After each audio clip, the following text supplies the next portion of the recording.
আসসালামু আলাইকুম। আপনারা যেখান থেকে আমার ভিডিওটি দেখছেন, আপনাদের সকলের প্রতি রইল আমার পক্ষ থেকে দোয়া আর ভালোবাসা। আজকে আমি এখানে রান্না করেছি তেলাপিয়া মাছ দিয়ে, বেগুন দিয়ে, আলু দিয়ে, টমেটো দিয়ে। আমি এই মাছ দিয়ে কিন্তু বেগুন তরকারিটা এত স্বাদের হয়েছিল যে দেখলেই মনে হচ্ছিল যে অনেক মজা হবে, কিন্তু আসলেই মজা হয়েছিল। আর এই রান্নাটা আমি কিভাবে রান্না করেছি সেটা আপনাদের সামনে তুলে ধরলাম। আর এখানে তেলাপিয়া মাছটা প্রথমে বড় বড় পিস করে মাছের বাজারে মাছের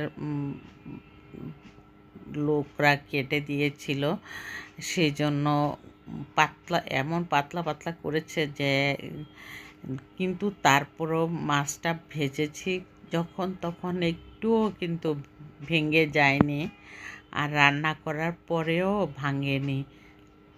মচমচে করে ভেজে নিয়েছি আমি মাছটা, যাতে মাছটা সবজিতে দিলে না ভাঙে। সেজন্য আমি এভাবে দিয়ে আমি প্রথমে একটি হাঁড়ি বসিয়ে দিয়ে পেঁয়াজ ভাজা ভাজা হয়ে আসার পর হলুদের গুঁড়া, মরিচের গুঁড়া, ধনিয়ার গুঁড়া, ভাজা জিরের গুঁড়া দিয়ে একটু মশলাটা কষিয়ে নিলাম। কষিয়ে নেওয়ার পর এখানে বেগুন, আলু, টমেটো আমি একসাথে সব কিছু দিয়ে দিলাম। আমি রান্না করলে আমার আসে না, ধৈর্য থাকে না যে আমি একটা একটা করে আইটেম কবে দিব আর কবে হবে, সে চিন্তা করে আমি কি করি, সবগুলি সবজি একসাথে দিয়ে দেই। আর সেটা আমি একটু নাড়াচাড়া করে অল্প একটু পানি দিয়ে রান্নাটা সেরে নিই। অল্প একটু পানি দিলে বেশি সময় লাগে না রান্না করতে। সবজি যতক্ষণ একটু সিদ্ধ হওয়ার পর্যন্তই পানিটা দিলে, আর সবজি এরকম অবস্থায় পানিটা দিলে সবজি তরকারি কিন্তু অনেক মজা হয়।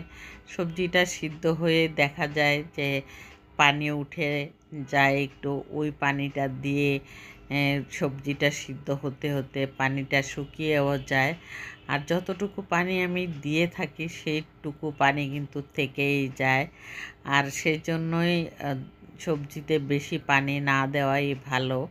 সবজি রান্নাটা শেষ করে আমি সন্ধ্যার দিকে আমি সবাইকে স্যুপ বানিয়ে সাথে ফুলকপির পাকোড়া বানিয়ে দিয়েছি। আর এই স্যুপটা কিভাবে বানালাম, প্রথমে আমি চিকেন ব্রেস্ট দিয়ে লম্বা লম্বা করে কেটে নিয়েছি, পাতলা পাতলা করে। তারপরে 1 লিটার পানিতে আমি জাল করতে থাকলাম। জাল করতে করতে যখন একটু পানিটা শুকিয়ে আসলো, তারপর আমি এখানে কর্নফ্লাওয়ার দিয়ে দিলাম। কর্নফ্লাওয়ার না দিলে তো স্যুপের কোনো টেস্টই থাকে না। তবে ভেজিটেবল স্যুপ রান্না করলে কর্নফ্লাওয়ার না দিলেও চলে, কিন্তু এমনি চিকেন স্যুপ যদি রান্না করা হয় তাহলে কিন্তু কর্নফ্লাওয়ার অবশ্যই দিতে হবে।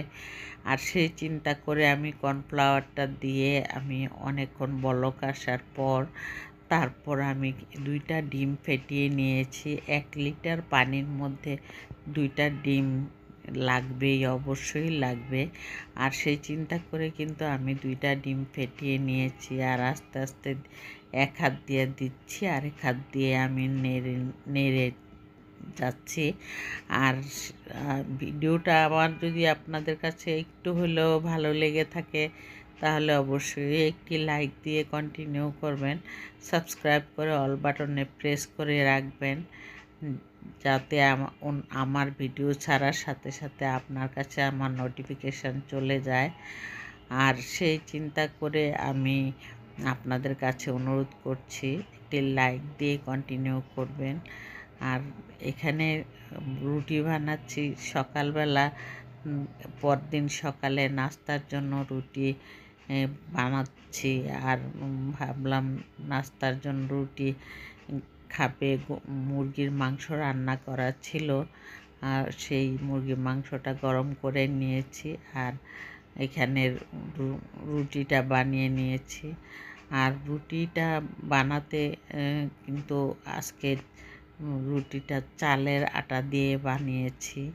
আর চিকেন রান্না করা ছিল, সেজন্য চালের আটা দিয়ে রুটিটা বানিয়ে সবাইকে নাস্তার মধ্যে